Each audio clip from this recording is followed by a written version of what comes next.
ayo mashyi ntabwo ahagije. Dushimire bashiki bacu barumuna kandi abavandimwe ba Esther. Ibyo ni ibihozo bamuririmbira kugira ngo akomeze atera intambwe asanga umubyeyi. Utera intambwe seko nziza y'umusereko, nzobe idahanda, umurangamirwa w'iwacu. Utera intambwe abakobwa bagushagaye kugira ngo tugushyikirize data, hanyuma agire icyo akubwira.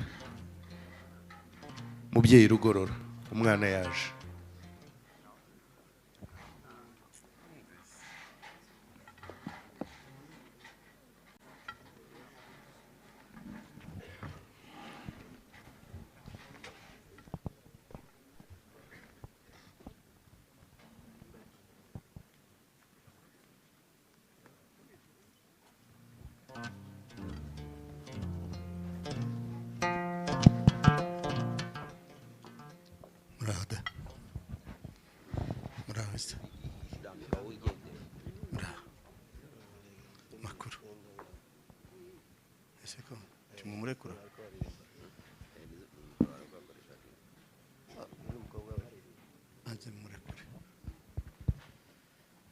Esther,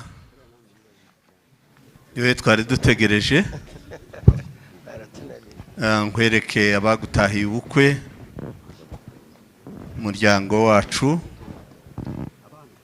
bavandimwe bawe, baso wanyu, basogokuru, banyogokuru, banyokorome, inshuti, abo mwasenganye, abakureze bose, rambura ibiganza baramutse.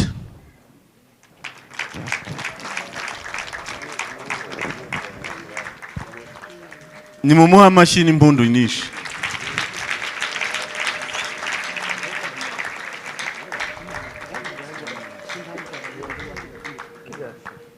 ibintu ni byiza.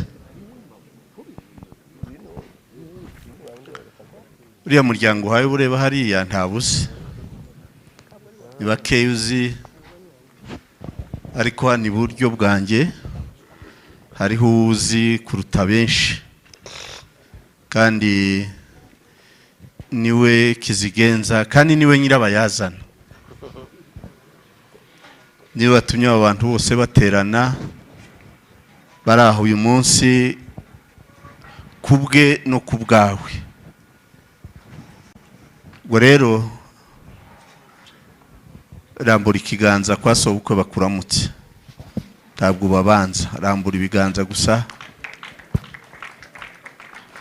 Mfizi karama, uyu mufotozi yagukingirije, ngwino wirebere.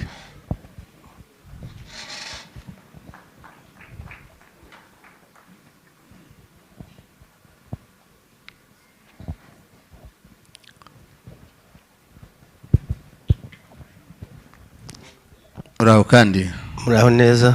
ko biri kose Muraho. umukobwa wanjye yatebutse kuruta umuhungu wawe. N'ubundi muri iwanyu.